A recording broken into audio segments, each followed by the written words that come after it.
In NBA 2K20, I had a playmaking 5 build that really played more like a point guard. The point center build is what I was essentially, but without the name.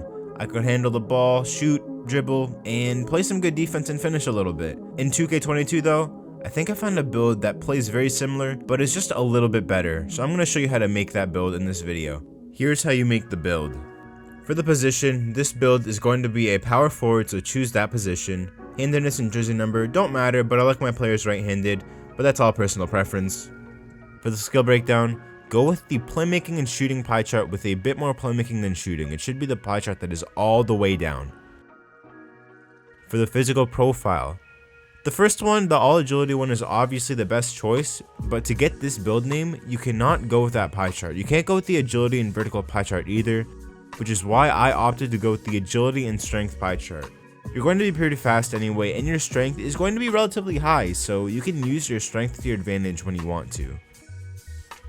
For the attributes, we're going to put the driving layup at a 66, and then we're going to max out our driving dunk. For the shooting attributes, we're going to max out everything. I know shooting is really easy this year, but you want to have room for all of the good shooting badges, which is why I think you should max everything out. Same thing with the playmaking, we're going to max everything out. This year, playmaking badges are actually really overpowered, and there are a lot of good choices to choose from, so having 26 upgrades is more than enough to put on any badge combo you want. For the defense, max out interior, max out perimeter, put your lateral quickness at a 49, and then max out your block, offensive, and defensive rebound. The badge spread is 1, 20, 26, and 7, which is really well rounded and more than enough to do what you want in this game. For the body shape, I like to go with burly, but it doesn't matter. For the height, go 6'8". Your ball handle goes up by 6, which means you'll be able to get 75 ball handle and those pro dribble moves at whatever overall you want.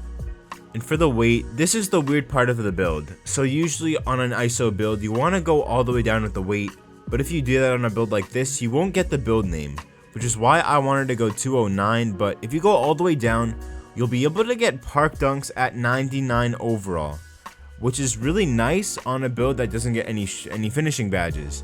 If you go 209 though, you won't be able to get those park dunks, but you do get the rare build name.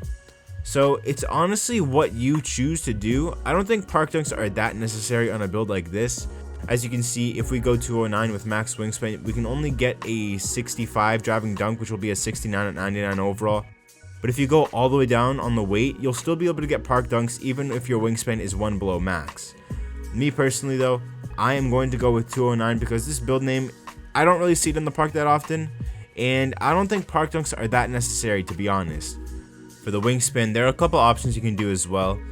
At 89 inches, you get the choice of playmaker takeover, post scorer takeover, and sharpshooter takeover. These are all really nice options, but if you go one down to 88 inches, then you get the choice of shot creator takeover as well. If you're into that kind of playstyle, then I would go with 88 inches and choose shot creator takeover, but that's not really me, so I'm going to go with the other option. And we have built a facilitating 4 with shades of Tobias Harris, Kevin Durant, and Domantas Sabonis. A pretty nice trio if I do say so myself. That's it for the build. I'm going to show you the badges that I would run in this build really quick, but that is it for the video. If you enjoyed, if you found that helpful, then consider liking and subscribing. It is greatly appreciated. But I will see you guys with my next upload. Peace.